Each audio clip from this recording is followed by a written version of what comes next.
Max Verstappen, you are the world champion! The world champion! हाँ, ये सच है। सिर्फ एक नहीं, दो नहीं, तीन नहीं, बल्कि 4 बार लगातार F1 के सबसे टैलेंटेड और अग्रेसिव ड्राइवर्स में से एक मैक्स वर्स्टैपेन ने अपने करियर में ऐसे रिकॉर्ड्स और अचीवमेंट्स बनाए हैं जो देखकर हर कोई हैरान रह जाता है। 71 रेस विंस, 131 पोडियम्स, 48 पोल पोजीशंस। लेकिन जिस चीज ने फैंस को मैक्स का दीवाना बना दिया है वो है उनके insane overtakes. Verstappen from nowhere! इस वीडियो में हम देखने वाले हैं मैक्स वर्स्टैपेन के कुछ लेजेंडरी ओवरटेक्स फॉर्मूला 1 डेब्यू से लेकर 2026 सीजन तक। वीडियो शुरू करने से पहले एक छोटी सी रिक्वेस्ट है, मैं इस चैनल को जल्दी मोनेटाइज करना चाहता हूँ और अगर आप वीडियो को लाइक कर देंगे तो यूट्यूब एल्गोरिदम इस वीडियो को और ज़्यादा लोगों तक पहुँचाने में हेल्प करेगा। आपका सपोर्ट मेरे लिए बहुत वैल्यूएबल है। साल था 2015 और एक 17 साल के मैक्स वर्स्टैपेन ने टोरो रोसो के साथ अपना फॉर्मूला 1 डेब्यू किया था। उस सीजन F1 का तीसरा रेस था चाइनीज ग्रांड प्री। पिछले रेस मलेशिया ग्रांड प्री में मैक्स अपने करियर के पहले फॉर्मूला 1 पॉइंट स्कोर कर चुके थे। अब उनके सामने था iconic Shanghai international circuit. Race के लैप 10 पर मैक्स सॉबर के ड्राइवर मार्कस एरिक्सन को चेस कर रहे थे। बैक स्ट्रेट पर आते ही मैक्स ने एरिक्सन का स्लिप स्ट्रीम पकड़ लिया और उन्हें DRS का एडवांटेज भी मिल गया। और फिर कॉर्नर से सिर्फ 50 मीटर पहले मैक्स ने टर्न 14 के इनसाइड से डाइव करके कॉर्नर के लिए चैलेंज कर दिया। पर लेकिन एरिक्सन पूरे टाइम आउटसाइड लाइन पर थे। कॉर्नर करते वक्त दोनों कार्स इतनी करीब आ गई कि लग रहा था कांटेक्ट हो ही जाएगा। मार्कस को आखिरकार पीछे हटना पड़ा और इसी के साथ मैक्स वर्स्टैपेन ने वो कॉर्नर जीत लिया था। याद रखिए उस टाइम मैक्स सिर्फ 17 साल के थे और ऐसा डेयरी मूव करना बहुत आइकॉनिक था। पर इस सीजन उन्होंने एक और शानदार ओवरटेक किया था जिसको आप देखोगे तो चाइना वाला ओवरटेक आपको बेसिक ओवरटेक लगने लगेगा। रेस हो रही थी बेल्जियम में एट द आइकॉनिक स्पा फ्रैंकरचैम्प्स। जी हाँ, वही सर्किट जहां रिसेंटली जॉर्ज रसल का क्रैश हुआ लुइस हैमिल्टन के साथ कांटेक्ट करने पे।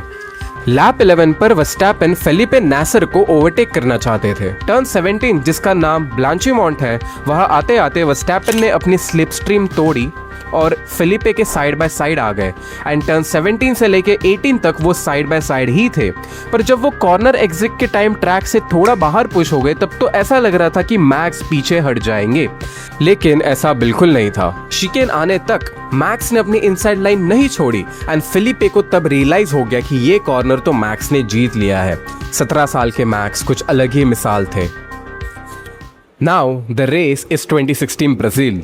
मैक्स का अभी सेकेंड सीजन था फॉर्मूला 1 में और अभी ये रेड बुल के सीनियर टीम में आ गए थे। एंड अगर आपको साओ पाउलो ग्रांड प्री की एक खास बात नहीं पता तो रेडी हो जाओ। रेस के टाइम इतनी ज्यादा बारिश हो रही थी कि किमी राइकोनेन के क्रैश के बाद रेस रेड फ्लैग हो गई थी। लैप 31 पर जब रेस वापस शुरू हुई तो टॉप 3 में थे Lewis Hamilton, Nico Rosberg and Max Verstappen. Race restart होते ही वो निको के जस्ट पीछे थे।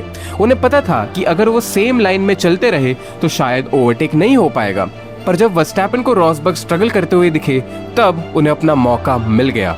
एक ब्रेव आउटसाइड लाइन लेके उन्होंने अपनी ग्रिप मेंटेन की एंड वर्ल्ड चैंपियनशिप लीडर को खूबसूरत तरीके से ओवरटेक कर दिया। अब आते हैं 2018 के ऑस्ट्रियन ग्रांड प्री में। ऑस्ट्रिया रेडबुल का घर है एंड हर टीम के लिए उनकी होम रेस स्पेशल होती है। यहाँ पर क्राउड का सपोर्ट नेक्स्ट लेवल होता है, पर इसके कारण तुम पर प्रेशर भी उतना ही ज्यादा बढ़ जाता है। पर प्रेशर और मैक्स वर्स्टैपेन काफी अच्छे दोस्त हैं। रेस शुरू हो जाती है एंड किमी को इतना बढ़िया स्टार्ट मिलता है कि मैक्स टर्न 1 में कोई मूव का ट्राई भी नहीं कर पाते। पर जब उन्होंने किमी को ट्रैक से वाइड जाते हुए देखा तो टर्न 3 आते टाइम उन्होंने दूरी काफी कम कर ली थी। अब सिर्फ मौका ढूंढना था और कुछ टर्न्स बाद मौका मिल गया। टर्न 6 तक आते आते वर्स्टैपेन किमी के ऑलमोस्ट साइड बाय साइड थे एंड अब उनका गोल था कॉर्नर में ओवरटेक करना। टर्न 7 के इनसाइड पे उन्होंने ऐसा थ्रॉटल इनपुट करा कि सिर्फ 2 टर्न्स में उन्होंने राइकोनेन को ओवरटेक कर लिया था। पर फाइट अभी खत्म नहीं हुई थी और यही चीज इस ओवरटेक को और भी ज्यादा स्पेशल बनाता है। सिर्फ कुछ देर बाद अपनी प्लेस वापस लेने के लिए किमी बहुत डिस्परेट हो रहे थे तो उन्होंने इनसाइड लाइन पकड़ने का ट्राई किया, पर मैक्स डिफेंड करने में इतने तेज थे कि किमी को जगह ही नहीं मिली एंड फाइनली मैक्स ने अपना ओवरटेक सक्सेसफुली डिफेंड कर लिया था। पर अगर तुम्हें 2018 के ऑस्ट्रियन ग्रांड प्री का ओवरटेक अच्छा लगा तो 2019 वाला तुम्हें रात को सोने नहीं देगा, क्योंकि ये पूरी रेस एक मास्टरपीस जैसी है। ऐसा क्यों है मैं बताता हूँ। रेस के लिए सेकंड क्वालिफाई करने के बाद मैक्स के डायरेक्ट राइवल थे शार्ल लेक्लेयर। पर तभी डिजास्टर हो गया। वर्स्टैपेन की रेस स्टार्ट इतनी खराब थी कि टर्न 1 आने से पहले वो P6 तक गिर गए थे। रेस अब लेक्लेयर के हाथों में आ गई थी। वर्स्टैपेन को कुछ ना कुछ करना ही था एंड पूरी रेस उन्होंने सिर्फ एक चीज पे फोकस किया कि ये जो रेस स्टार्ट खराब हुई है उसे रिकवर कैसे किया जाए। आखिरी 3 लैप आते आते वर्स्टैपेन ने अपनी सेकंड प्लेस वापस ले ली थी एंड अब मौका ढूंढना था लेक्लेयर को ओवरटेक करने का। लैप थी 69 आउट ऑफ 71।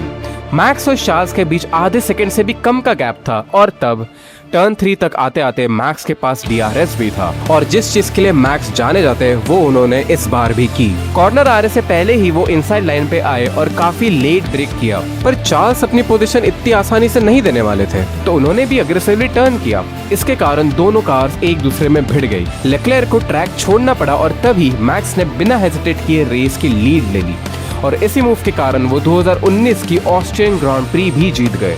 2016 में उन्हें ऐसे ही king of the Red Bull ring नहीं कहा जाता।